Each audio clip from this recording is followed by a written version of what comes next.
ൊപ്പം അർജുൻ കല്യാട് കൂടി ചേരുന്നുണ്ട്. കണ്ണൂർ സർവകലാശാല സെനറ്റ് തെരഞ്ഞെടുപ്പുമായി ബന്ധപ്പെട്ട് സിൻഡിക്കേറ്റ് നിർദ്ദേശിച്ച പേരുകൾ ഗവർണർ തള്ളിയിരിക്കുന്നു. പ്രതീക്ഷിച്ചതാണ്.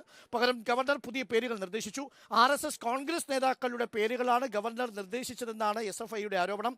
ഗവർണർക്കെതിരെ സർവകലാശാലയിലേക്ക് SFI ഇന്ന് പ്രതിഷേധ മാർച്ച് നടത്തും. അർജുൻ കല്യാട് ചേരുന്നു. അർജുൻ കല്യാട്, കോൺഗ്രസിന്റെയും RSSന്റെയും പ്രതിനിധികളുടെ പേരാണ് നിർദ്ദേശിച്ചത് എന്നുള്ളത് ഒരു രാഷ്ട്രീയ വിഷയമായി മാറുമോ? മാത്രവുമല്ല, നമ്മൾ കാലിക്കറ്റ് യൂണിവേഴ്സിറ്റി കണ്ടു, കേരള സർവകലാശാലയെ കണ്ടു. വീണ്ടും ഒരു ഗവർണർ ക്യാമ്പസ് പോരാട്ടത്തിലാണോ കണ്ണൂർ സാക്ഷ്യം വഹിക്കാൻ പോകുന്നത്? അർജുൻ കല്യാൺ.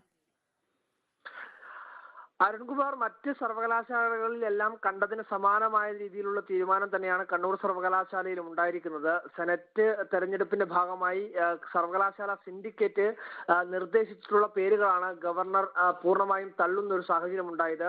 20 മണ്ഡലങ്ങളിലേക്ക് നിർദ്ദേശിച്ചിട്ടുള്ള 12ഓളം പേരുകൾ തള്ളിക്കളയുകയും അതിന് പകരം ആ മണ്ഡലങ്ങളിലേക്ക് ഗവർണർ 14ഓളം പേരുകൾ പുതുതായി നിർദ്ദേശിക്കുന്ന ഒരു സാഹചര്യവുമാണ് ഉണ്ടായിരിക്കുന്നത്. ആ നിർദ്ദേശിച്ചിട്ടുള്ള പേരുകളിൽ പ്രമുഖരായിട്ടുള്ള പല RSSന്റെ നേതാക്കളുമുണ്ട്. അതിന് പുറമെ തന്നെ കോൺഗ്രസിന്റെ നേതാക്കളുമുണ്ട് എന്നുള്ള ആരോപണമാണ് SFI ഉന്നയിക്കുന്നത്.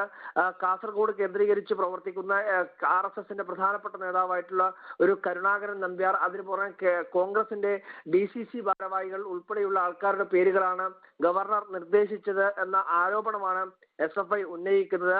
ഗവർണർ RSS കോൺഗ്രസ് അവിശുദ്ധ കൂട്ടുകെട്ടാണ് സർവകലാശാലയിലേക്ക് ഗവർണർ നിർദ്ദേശിച്ചിട്ടുള്ള പേരുകളിലൂടെ വ്യക്തമാകുന്നത്. ഈ തെരഞ്ഞെടുപ്പിന്റെ കൂടി സാഹചര്യത്തിൽ ഈ കോൺഗ്രസ് RSS ബന്ധം ആരോപിക്കുന്ന ഒരു ഘട്ടം കൂടിയുണ്ട്. അപ്പോൾ ഇതുകൂടി അതിന്റെ ഭാഗമായി വലിയ തോതിൽ രാഷ്ട്രീയ ചർച്ചയായി മാറാനുള്ള സാധ്യതയും നമുക്ക് തള്ളിക്കളയാൻ വേണ്ടി കഴിയില്ല.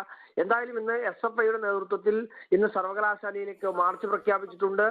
വലിയ തോതിലുള്ള പ്രതിഷേധ മാർച്ചുണ്ട്. വീണ്ടും ഒരിക്കൽ കൂടി ക്യാമ്പസ് വേഴ്സസ് ഗവർണർ. ഇത്തവണ കണ്ണൂർ സർവകലാശാലയിലെ സിൻഡിക്കേറ്റ് പ്രതിനിധികളെ നിർദ്ദേശിക്കുന്നതുമായി ബന്ധപ്പെട്ടാണ് ഗവർണറും സിൻഡിക്കേറ്റും തമ്മിൽ ഒരു അഭിപ്രായ വ്യത്യാസം ഉണ്ടായിരിക്കുന്നത്.